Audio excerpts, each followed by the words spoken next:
All right, we're live. Hello, everybody. It's been a little while, but this is the Gadfly, Galesburg go-to news source. I'm your host, David Rich. We have a very special guest, Mayor Dr. Peter Schwartzman, Mayor of Galesburg and professor at Knox College. What's up, Peter? How's it going, Dave? Good to see you. You too. It's going very well. Thank you. Yeah, I'll take a bit of a hiatus. I'm up in Lake County, hanging with Mom, and I'll be back in Galesburg probably in a couple months. So now we have to do this all remotely. But yeah, so we're doing this show specifically because a lot has happened in Galesburg in the recent weeks and months, and we were hoping for an update to let the Galesburgians know what's going on. So why don't you go ahead and take the reins and just talk about what you think you want to talk about first? Well, there is a lot going on. I can tell you first and foremost, I mean, I've served, this is finishing my 12th year of service as an elected official in our city. And I think more people are engaged in city politics today than have been in that time.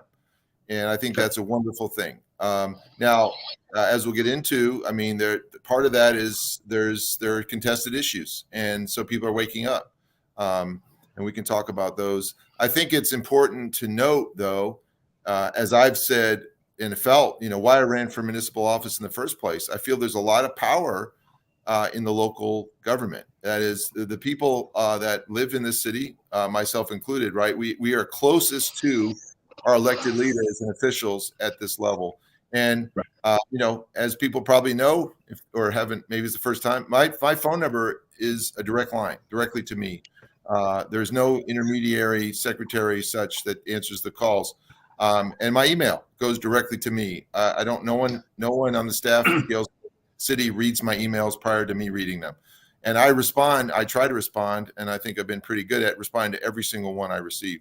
And that's a lot in recent months. It's been quite a few. But so that's really important. I think one of the things I want to emphasize, we close a year, and 2022 was an amazing year for Galesburg. And unfortunately, because our local media is not necessarily favorable to me or some of the initiatives that we've some of our endeavors and initiatives, they don't give the coverage that I think they deserve. So we can talk about some of those things as well.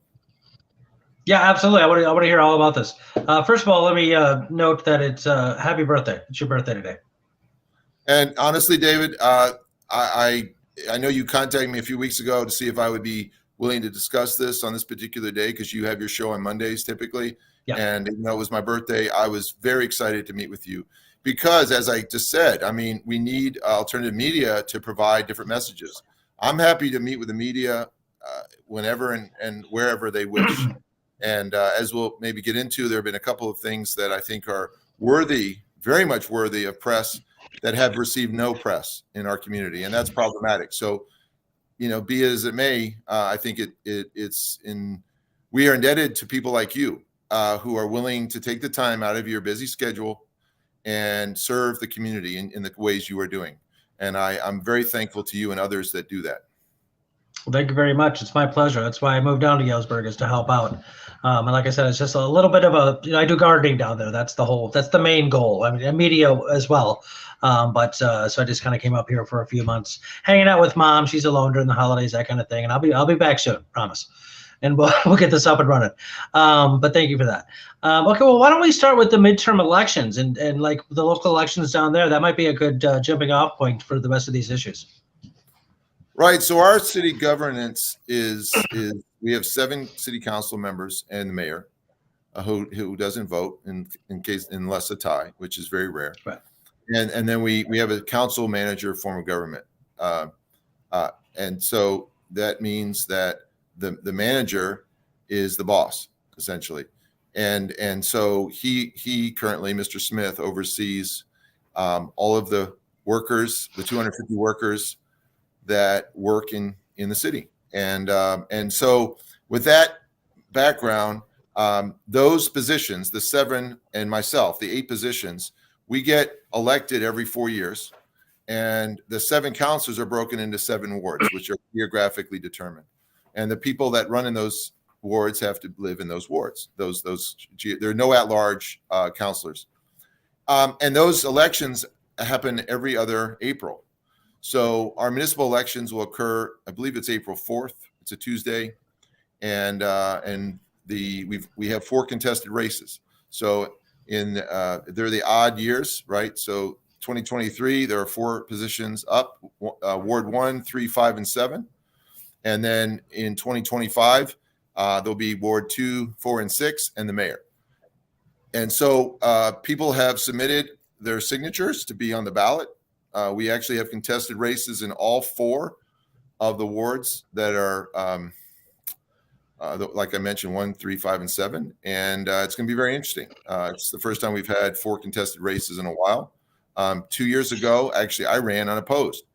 Not 2. 4 years ago, when I ran as alderman, I ran unopposed for my 3rd seat. And so, we're going to have 4 contested races, I think, and we have different candidates. We have all 4 of the standing people in their positions are running, and they're all being contested by other folks, sometimes 1, sometimes 2. So I believe that's going to electrify people in the community to pay attention. I think there are real choices, candidates, and hopefully the press, including yours, will be able to engage folks in that effort to understand what their counselors of the future will bring to our city. Yeah, that sounds great. And yeah, absolutely. I would love to have anybody running on this show to kind of get the message out to the Galesburgian populace about who's running, who they are, what they're about, that kind of thing. Local politics is extremely important. That's where the rubber hits the road. That's probably, as far as policies made for your that count towards your life, probably the most amount comes from local politics. It's the roads, it's the zoning, it's the schools. It's the, like, are we going to put a hospital here or not? That kind of thing. Policing, fire department. So this is all local stuff, folks. We have this obsession with the presidency in this country, as if the president is some sort of monarch that can just wave a scepter and make things happen. Clearly, that isn't the case. In fact, Congress has most of the power, political power on that level. But yeah, I mean, local politics is extremely important, and I hope people will pay more attention to it because it does matter, very much so. So, and actually, on that point, that people are a lot of people are unaware of how local politics or political systems are structured. You mentioned some verbiage about like the kind of community or the politics you guys have. For example, you mentioned that the mayor only votes when it's a tie, right? I don't think a lot of people know that. I don't think a lot of, like, when I first heard about that, probably, I don't know, a handful of years ago, I was like, oh, really? Okay, I thought the mayor ran everything. Nope. It's very much like at the federal level, where the president has, not as much voting power as Congress does. Can you talk a little bit about that? Do you think that's functional? Do you think it's a good design? Do you think it needs any, people at the federal level are thinking about getting rid of the Electoral College? Anything like that going on at the local level? Well, that's a really interesting question. That's a really interesting question. I think I do like the fact that we have representatives in each ward.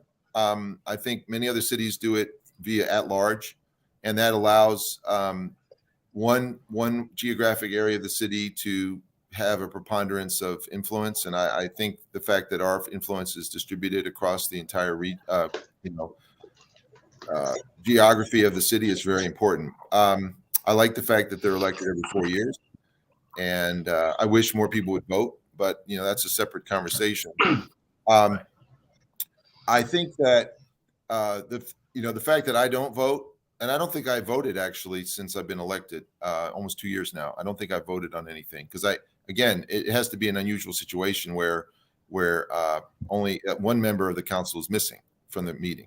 I was going to say, you have 7 on the council. She would lead 3 against 3 and like 1 abstaining or not present or whatever else for that to happen, which, sounds like it'd be a very rare situation. Yeah. And so that's not true of a lot of communities, in the city of Galesburg. Whenever they set that up, I don't even know when they did that specific decision, but they went to this manager form of government back in 1958. And that was actually a referenda.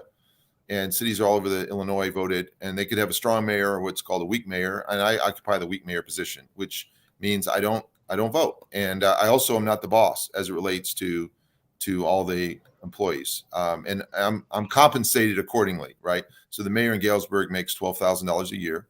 So it's a service. I'm not, I didn't do it for the money. I am a little concerned because, I could imagine someone who was impoverished who would make a great mayor, but couldn't be the mayor because they couldn't support their families. And that's something that, probably hasn't occurred in Galesburg, but I think it is something we should think about.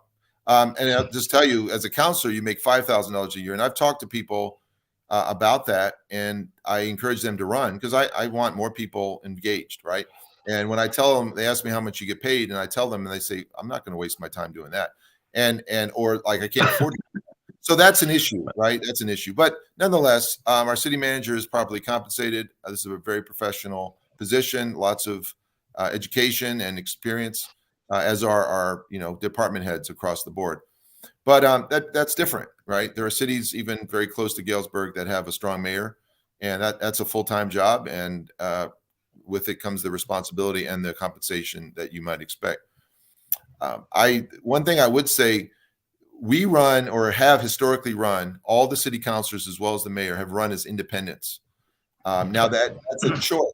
We could declare a party when we declare that we're going to run. That's an option. Now, historically, as far as I know, in the time I've been 12 years doing this, no one has opted to run as a Democrat or Republican or even a third party candidate.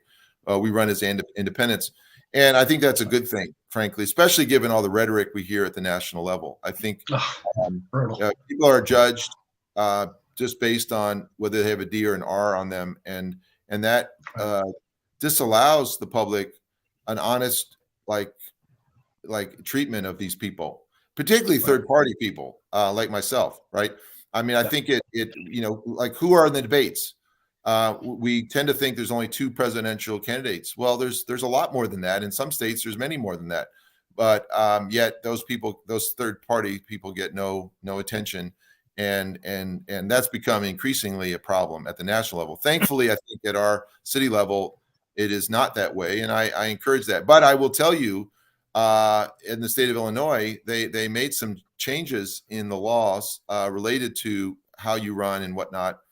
And it does privilege the 2-party system, and I could talk about that maybe at a future meeting. Yeah. In fact, I would encourage you to speak to maybe someone out of the election office in Galesburg to have an interview about that, because I don't think people are aware of the changes that are being kind of foisted on us from a higher level. The 2-party system is a very powerful one, and those who are part of it like it that way.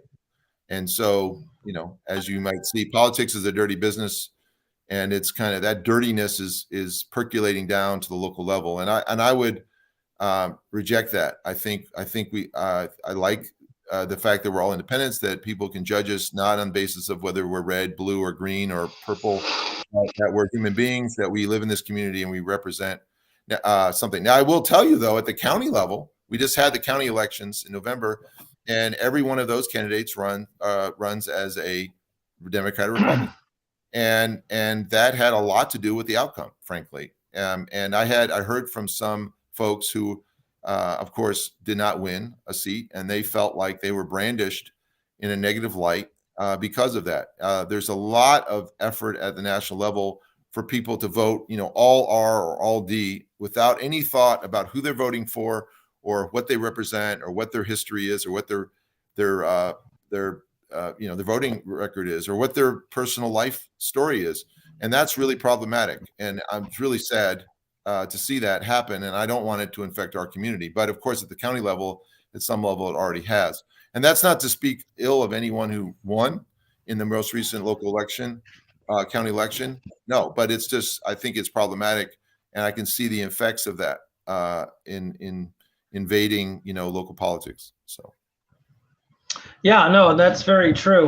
The way that the duopoly commandeers all like electoral processes, in a supposed democracy, you're supposed to be open up to just anybody who wants to run, really. And if you find them, legitimate, you vote for them. And there's a massive oversimplification of like what the Democratic Party stands for and what the Republican Party stands for. I think if you really look at the voting records and the behind the scenes, I think you'll find a lot of overlap, more than I think people realize. For example, there's this sort of like generalized understanding that Republicans stand for less government and Democrats stand for more government, and that's just simply not the case, not across the board at least.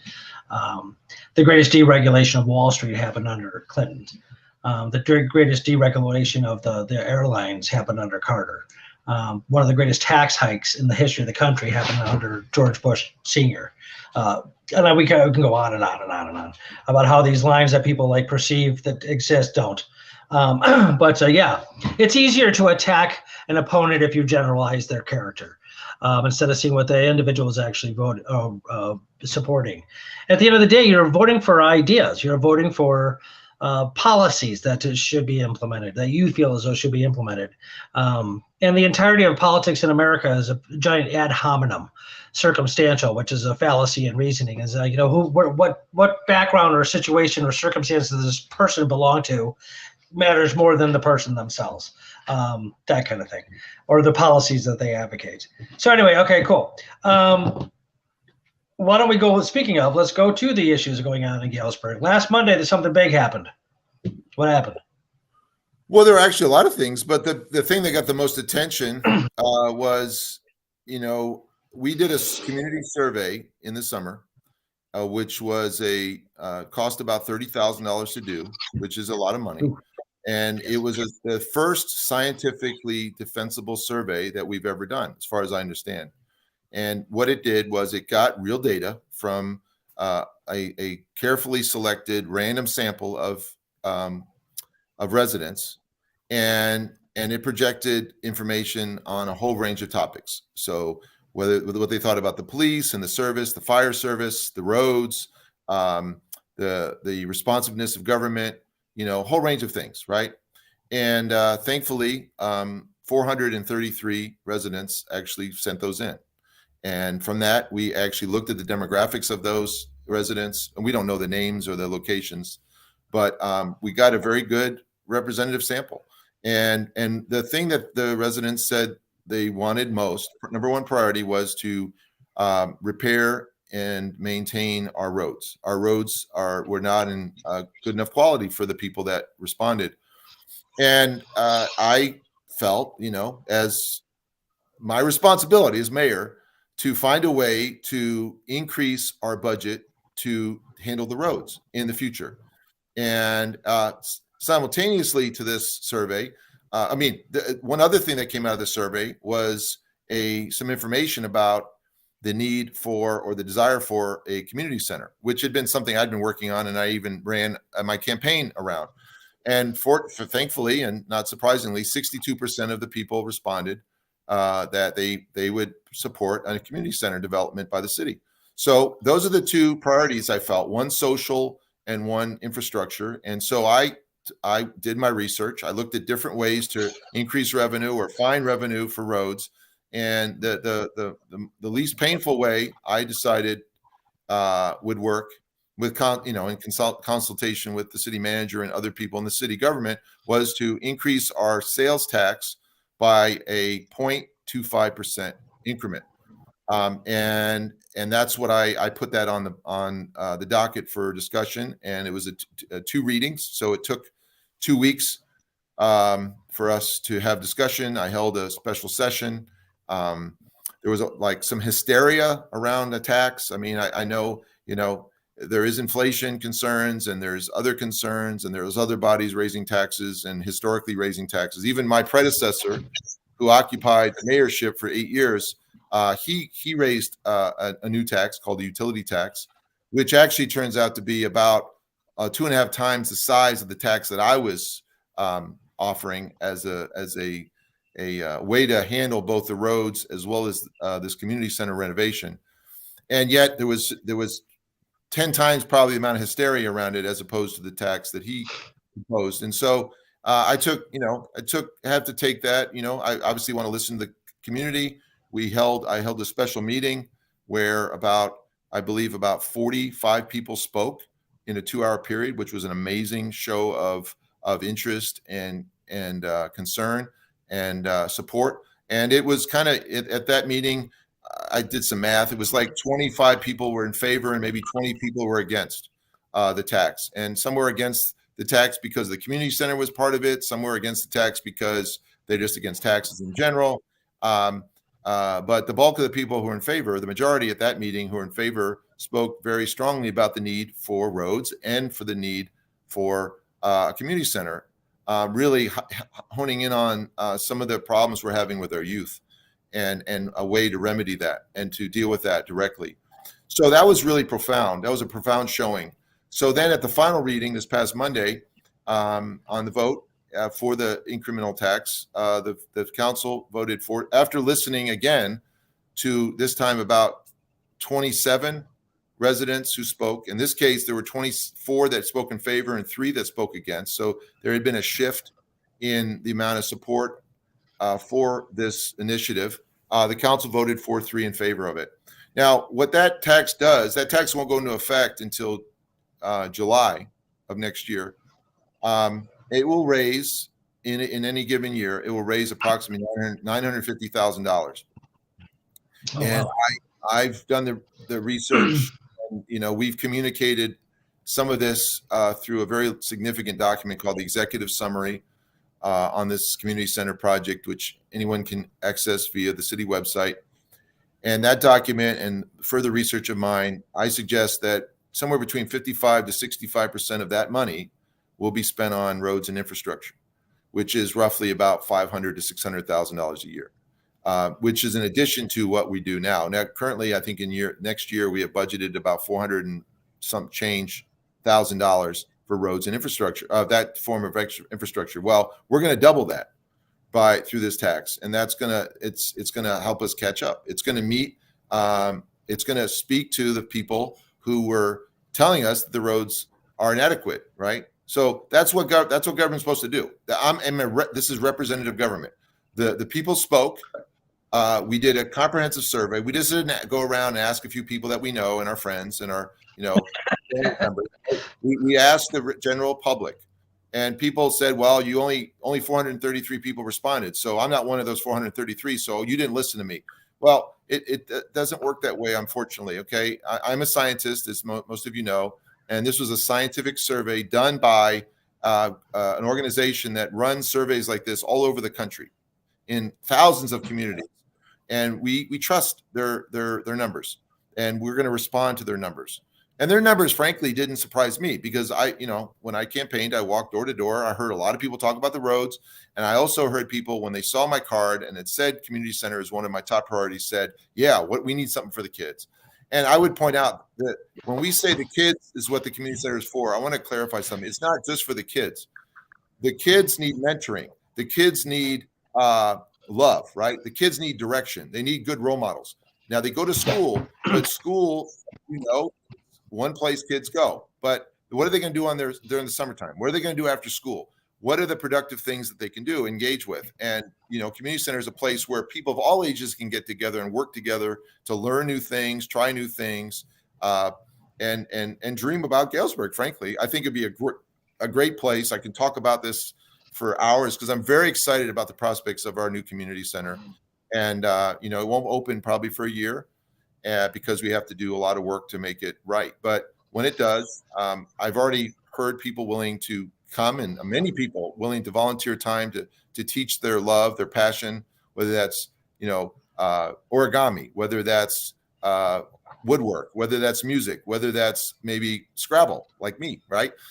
Anything like that. It would be a great place to do that and really engage people and really inspire people to do maybe find something that they want to pursue in their life. And I think it's a great place to do it. But anyway, long story short, we did that and the vote went down. And what I said at my closing comment, and I honestly, if people haven't seen that 3-hour meeting, or is it 3.5-hour meeting, it's worth watching. It's a civics lesson because you hear from the community, you hear their argument. These people, pro or con, in both of the meetings I just talked about, they spent probably hours crafting their statements. There was a lot of thought and passion and vision communicated in those. And I said in my closing statement, I said, one thing I love about Galesburg, and I mean this wholeheartedly, is we have diversity of thought. We have diversity in other areas, but the fact we have diversity of thought is so important because frankly, and I know most mayors are not going to say this, or most leaders will not say this, I do not have all the answers. I don't want to be in charge of everything. In fact, I don't want to be in charge of anything. right? Right. But I can tell you that if we bring the best minds and the best hearts of our community together to make a plan, to build something, it's going to be beautiful. It's going to meet the need. And it's also going to be adaptive so that if things change, needs change, right? Kids might be interested in playing basketball now. Well, has anybody heard of paddle? P-A-D-E-L? I had never heard of paddle until this past week. Apparently, it's the most popular sport in the world, growing sport in the world. I'd never even seen it. Now, do we have plans to build a paddle court in our community center? No, because nobody knows about it. But 10 years from now, maybe it will be. Or frankly, we've gone through an opioid crisis, right? So, we probably need counselors working in that center, or people who know where the counselors are, to still deal with that problem. Now, 10 years from now, maybe the problem is going to be different, right? The stressor is going to be different. Maybe it's not opioids. Maybe it's something else. Maybe we'll have not drunk drivers, but people who break into autonomous cars, these cars that drive around. I mean, I don't know what the problem, but we're going to be adaptive. And I think it's so important for us to recognize that. So the beauty, when I started this conversation with you, I said the fact that more people are engaged than ever before is the best thing for Galesburg. It's absolutely the best thing. And what I hope doesn't happen, and I refuse to accept this, is when people give up, right? It's like, well, we spoke, we lost, and therefore nobody listens to us. Well, no, I would tell you, no, people were listening. We had 7 counselors, 4 voted in favor and 3 voted against. So what does that tell you? Well, 3 people supported or were moved or were in alliance with the people who are against the tax, right? That's why they voted against it. The 4 were maybe not pro-tax, but saw it as an inevitable and an important thing for our community to invest in. I mean, I didn't vote, right? So I can't get in the minds and brains and the hearts of all those people, but they were represented. And I think if you look at the numbers of people at least showed up at the meeting, which I think is the most clearest form of democracy, right? The people who show up to speak at a council meeting, because that takes a lot of heart, courage, time, and all the above, right? And those people clearly overwhelmingly supported this initiative. And I think that's what ultimately engaged and encouraged the vote that you saw. So that's one initiative. I want to emphasize there are so many other wonderful initiatives that took place over the last year. I was able to present these findings to the annual event that Chamber of Commerce runs, and to a big room, right? And I had a State of the City. I get to give that every year, and we talked about how we had last 2 summers ago we had some increase in shootings that were found all over the country, right? Not shooting, just gunfire. So how do we address that? So we addressed that. We added a few more police officers, and we added more what we call community service officers and we created those positions, and we did that without raising taxes. And so what's a community service officer?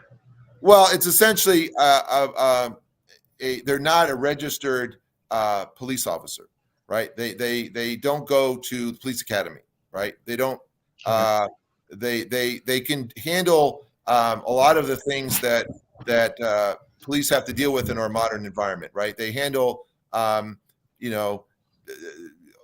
mental health calls and stuff like that. Low level altercations, right? Low level needs. Getting homeless folks or unhoused folks maybe to the unhoused center, or whatever that might be. That's one example. But it also allows them to be on the street talking to people and getting information. So we added more positions there.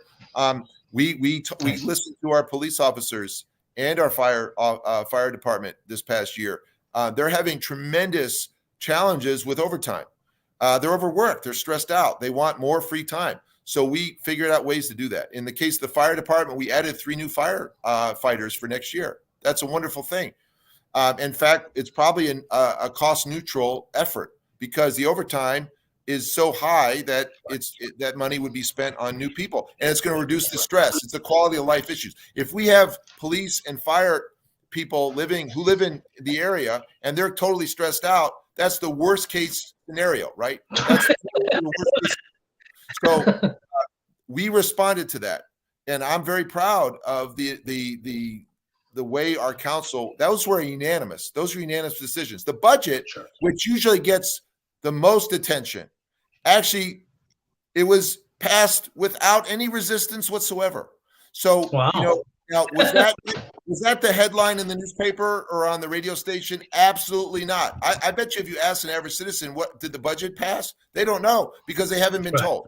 But the fact that the budget passed and had all these things, we had in the budget an additional $350,000 that's going to help up Southside Park become a better place for people to go outdoors. And we got a $350,000 grant from the state to help with that initiative. So it's a 50-50 match.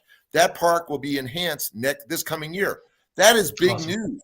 When's the last time we invested $700,000 in a park on the south side? Right.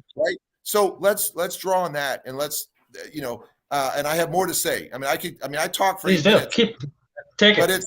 it's the list goes on. How many homes that were in disrepair that we walked through the whole legal process and got them removed, right? So that there aren't, rodents running around in next door to people's homes. We got rid of more houses last year than I recall.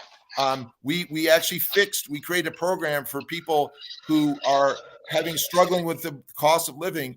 They can get $4,500 to fix their homes.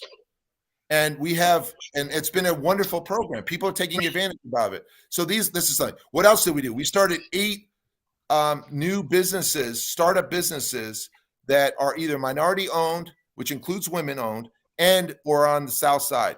Okay, that's tremendous. In 1 year for Galesburg to do that and to support that with it was basically ARPA dollars that were applied. That did get an article in the newspaper. I'm glad it got attention. But that is big news. And and what I love about those businesses, a couple of them are restaurants. One's, a hair parlor. Another is a mental health center. Another is, a coffee shop. Another one is a food truck. I mean, these are all wonderful things that are going to enhance our community, and they're giving like real people jobs, right? There's sustenance, and there's support, and they're creating a local economy for these types of services. That's all wonderful stuff. And guess what? Yeah. The council approved those things 7-0. So, we get a lot of attention when there's a 4-3 vote, but when there's a 7-0 vote and we're doing all these amazing things that haven't been done in Galesburg in a long time, we get almost no attention. And, unfortunately, that's what the press is all about. And I want to highlight, I don't, you and I can go on and on. But the most impressive thing that's happened in Galesburg in the last 6 months has gone virtually unnoticed. And so let me give a moment. I did the research. As you know, I'm an energy scientist. I study energy a lot, and I've been pushing Galesburg in the renewable energy direction because of all the benefits that accrue in terms of jobs and investment. Well, about 10 years ago, with former Mayor Garza's support, we got our city to put a aggregated power electricity on as a referendum, and the community voted in favor of it. It was a very narrow vote, even though everyone supported, all the councilors and the mayor supported it. That initiative 10 years ago, which then became local law, allows the city government to bid out electricity rates for everyone who lives in Galesburg. And so, of course, if you're talking about 13,000 residences, you can get a much better rate, which is what we did. Well, you may know that this summer, the state of Illinois the power producers were allowed to, in many cases, even double their rates for electricity. Well, guess what? Our rates are under contract, and they expire the summer of 2024. So our residents, if they were on our plan, and we have reason to believe 70% of those residents are on our plan. That means 30% are not, but we'll talk about that in a second. The 70% there are, if you do the numbers with the rate hikes that occurred from July to December, it's a fairly simple math. And you can go to my Facebook page. I posted it. I sent it out as a press release. We have saved the community residents $2.6 million on their electricity bills in the last 6 months. Wow. 2.6 million. That has not received an ounce of attention by our media, our local media, nor even the surrounding area media. Not one person has commented on that or even pushed forward with the press release that the mayor, issued a week ago Friday. You could say blame the holidays. There were several days there to interview me or contact me. No one has, and I don't know why. Is good news just not sexy anymore? And I want to go back to the 30% of residences that aren't on our plan. Those people were probably gouged the last 6 months. Right. Most likely, each of those families or houses lost somewhere between $100 to $300 in the last 6 months because they weren't on the city plan. Now, why were they on the city plan? Most likely because somebody from a company called them and basically gave them a reason to believe that our government, city government, national government, is corrupt and they're stealing from you. And so join our plan and we'll save you money. That was just a blatant lie. And we know, and we've reported on this as best we can. There are, what do we call, like energy vultures out there. And they're gonna manipulate people and play to their fears and insecurities. And that's exactly why we have 30% of the people not on our plan. And yet that 2.6 million that I just discussed could be about 50% higher. So it should be closer to 4 million. If those 30% of the people were on our plan, we would have saved another more than $1 million in the last 6 months. And wow. Yet, what has government done anywhere, especially at the municipal level, to save residents $2.6 million in 6 months? It's unheard of. It's unheard of. Right. So you can see why it would be frustrating to me as an energy scientist who 10 years ago, with the help of the counselors and the mayor at the time, were innovative and had foresight to do this and to bid out, to allow the city council and the city to help lower bills. And we're seeing the fruits of that labor and that forethought in significant ways. And here's the beauty of it. Guess what? Those rates will not change for another year and a half. So the 2.6 million that we saved the last 6 months, we're going to save another 2.6 million every 6 months for the next 3 periods. So you add up the numbers, that's close to $8 million in the next 18 months. We're going to save our residences. And I love that. I'm excited about that. But you know what makes me sad is when people don't even know it. And I'm particularly concerned about the 30% of the people that were manipulated off of a city plan, and they are losing that money that we could then save. You know why? Because guess what? Imagine, let's say I just said we're going to save 8 million, then you add another two. We're talking about $10 million. If let it say we had a fraction of that we could reintegrate into our community, because that's money that's leaving our community. It's going right out the community. What if we, even 10% of that, that's $1 million. What do you think $1 million could do? We could do even more programs to support local business incubation. We could provide more programs for youth during the summertime. We could provide free, honestly, we could probably provide free public transportation. We have free for people over 65, but we could probably provide it free for everyone. That's what $1 million can do.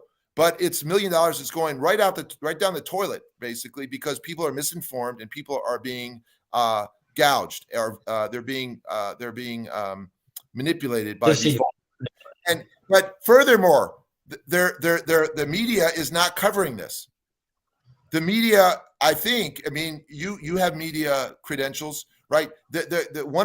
Just like a doctor, right? A doctor has a responsibility to behave a certain way, right? The oaths that they take. A media person, you have a responsibility to report this information and why this information is not getting out. And this is the first time, probably, if anybody watches this, and I think we're going to have more people watch this, because you may know that there's some local people that are actually paying attention to what I say, and whether they fear me or not, I don't know, but I have nothing to hide, right? I have the least amount to hide. If people want to come to my house, I'll give them a tour. I'm not hiding anything, right? I'm the last politician that wrote a book that's in our local bookstore. I wrote more articles in the local newspaper, the Zephyr and the Register Mail, in the last 20 years than probably any other person in Galesburg. And I don't say that to brag. I'm not saying that to brag. I'm saying that to say that I'm a real person and I care for my community, and I am putting my ideas out there. Now, if the community doesn't want my ideas, that's fine, right? That's fine. That's what I love about diversity of thought. That's what I love about diversity of thought.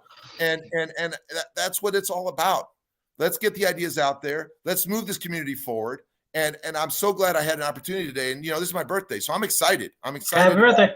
Yeah, another lap around the sun. And I'm spending my time with my amazing 2 daughters and other friends tonight.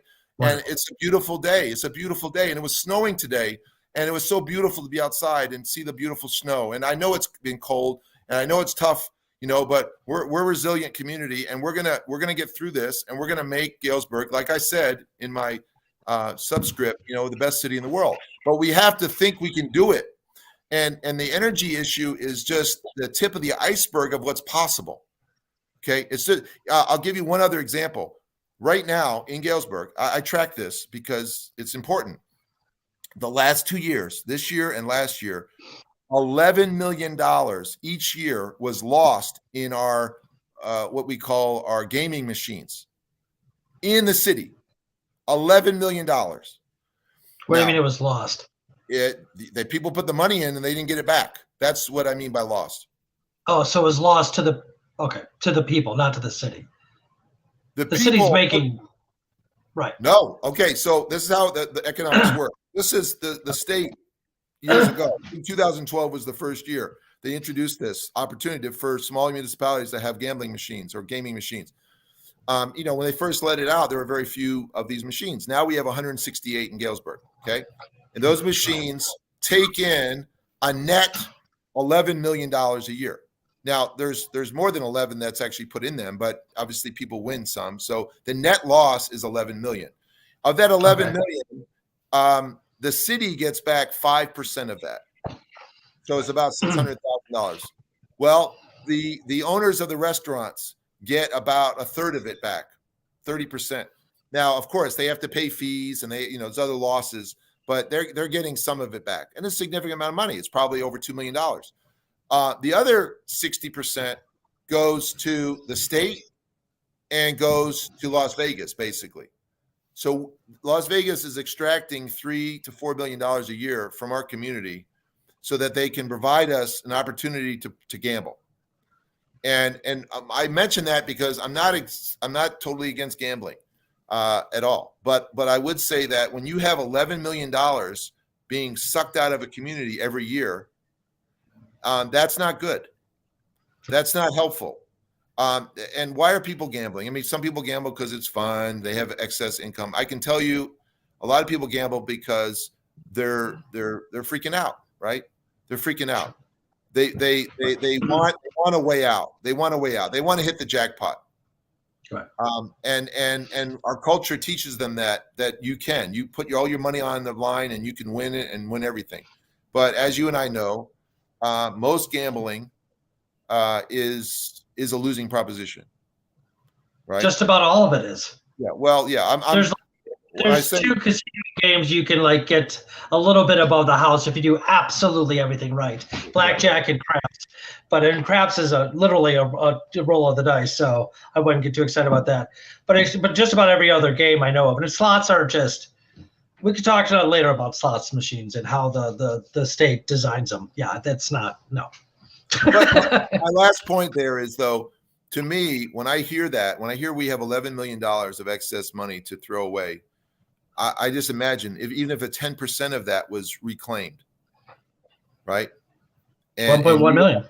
Yeah, I mean, it would be amazing, right? So I think I believe in Galesburg because I think when Galesburg begins to understand these things, and because it has a great heart, and that heart showed up at these meetings, whether it was for or against the tax, the heart showed up, and that's the heart that beats in this city, and it beats in me, and I love to represent this community. I mean, you've now moved here, and you feel it when you walk around and talk to people. I love it. Yeah, you started a whole media program around the city, and that's just the beginning. I think in next year we're going to have new initiatives that are going to drive even more interest in Galesburg. People are going to be wondering what's going on in Galesburg because most cities don't have people going to council meetings. Most cities don't have contested races that are not controlled by special interests, right? There's a lot of things about our city that I'm very proud of, and I'm so happy to represent. And I really feel we are on the right track, And it's hard. It's growing pains. People are afraid of change, and literally, we don't have a television station in Galesburg. Okay. So we get very little TV news. But what do people get when they turn on the news? They get a lot of foreign, foreign outside of Galesburg news. And it's a lot of the stuff that freaks you out. It's a lot of scary stuff, whether it's war or disease or violence or crime. It's all, and it's almost like you have a banana split, and they just keep pouring on like corroded cherries, and they just keep adding them on one at a time. You can't even see your banana split anymore, right? You may live in the best house, you may have the best banana split, but they just keep putting more like pickles crap and just deteriorating stuff on it, and to the point that you don't even want to look at it. And what I say to folks is, look, shut the TV off, maybe just for a day, maybe for a week, and go outside, come to the council meeting, talk to your neighbors, that's going to engage you. Walk around Lake Story, beautiful park with a lot of nature, and extract all this negativity that is being forced into your ears, and you'll be in a better place. I had a conversation with a person who was against the tax, and one of the things I stressed with them, I said, look, I understand your point. I mean, we may not agree on certain things, that's fine, but I said, tell me what you are for. Tell me what you can say yes to, because it may not be this tax, but I want to hear what you want to say yes to. What do you think the city needs? Because that's my position, right? That's my job. My job is to ensure that the city gets what it needs. Because if I don't do that, guess what? I won't feel good because I'm not doing what I'm supposed to do. And two, I'll be run right out of town. And so will everyone who's elected who supports my initiative. So it's not in my interest. I'm obviously, as I said before, I'm not doing this for the money. I don't think any of the councilors are doing it for the money, right? We're doing it because we love our community and we want to make the best community we can. So with that in mind, and this has come up a few times, we have to trust each other. Yeah. We have to trust. If we can trust, it's just like a relationship. If you can't trust the person that you're working with, that you're engaged with, that you're collaborating with, forget it. You're done. You have no basis for advancement and progress. So trust is so important. And, especially during this season, where we love and we're empathetic and we're caring, I think people have to dig deep into their soul and try to trust. Again, my number is available. My email is available. I respond to everybody. I'm not hiding from anybody. And so are the other counselors. They're doing what they can to serve, and it's so important. And this is, again, municipal government. Think about, like, are you going to get the governors? Are you going to get, if you call the governor, you're going to get a call back from the governor? If you call your senator, most likely you're not going to hear from them either, right? What about your national representative in Congress? Definitely not. Right. So spend your time focused on local, because that's where your dreams can come true. Whether it's a new park, whether it's something for kids, whether it's something for seniors, whether it's something for the local businesses, whether it's something for roads, whether it's something for parks, the list goes on and on. There's so many areas that people can bring their love and passion to and make the city the one that they want to live in. That's what I want to say. When I hear people say, I live in a city and I get to make it beautiful, that's the kind of city you want to live in. Absolutely. Right? And that's that I hope to bring to Galesburg. And we have a lot of good roots. I've talked to you in previous meetings about the history of Galesburg. We have some really good roots. So very historical, just like a tree, right? It might have great roots, but that is not sufficient, right? It still needs nourishment. You got to still have nourishing soil. You might have great roots, but if you don't have nourishing soil, the tree doesn't grow. So we need to continue to nurture our soil so that Galesburg can grow. And that's what I'm trying to do with everything I do. Every moment I spend thinking about Galesburg is an attempt to do that. Well, okay. Well, thank you very much for that. Very informative. My throat's getting sore, so I know that's time for me to be quiet. I know. I love interviews like this where I can just sort of like ask a question and then sit back for 20 minutes. That's all good stuff, seriously. And that's why I was excited to move down there, because I knew you had that precise and rigid intellect that cares about the issues and the passion. You clearly have a great deal of passion, which is outstanding, and a love for your city. for your home, and a want and an ability to raise the bar on the standard of living there, for sure. And you and I both being a part of the same third party, we have that sort of idea, get it all green as as much as you can.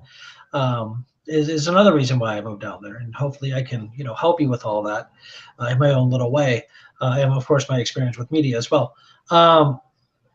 That's amazing stuff, and I'm glad that you're here. I'm glad you're there. I'm glad you're the mayor.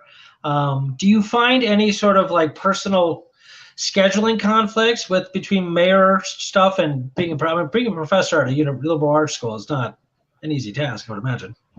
Well, this is the fortune of it. The way Knox is set up, Knox College, we have off from about mid-November through the end of December.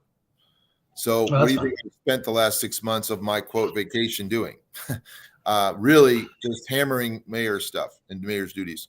So come January, I'm going to be teaching full time again, and I'm going to be quite busy. And there, I'm probably going to not sleep as much, right? I'm going to have to. I'm not going to probably have as many opportunities to socialize with my friends. My family comes first, as it should, and I'm definitely going to continue that. And people know my daughters both came out and spoke at the council meeting that had last 2 weeks, and I was so proud of them. I didn't expect them to. I didn't know they were going to do that, but it was beautiful to see, and it shows that that my parenting with their mom and has emboldened them, has given them the feeling that they have a right to speak. They have intelligence, they have wisdom, and that's part of parenting. And I'm still, as all parents do, it's a lifelong journey. But it's time. I don't get more hours being mayor than you get, right? I mean, it's still 24 hours a day, and I still need my sleep.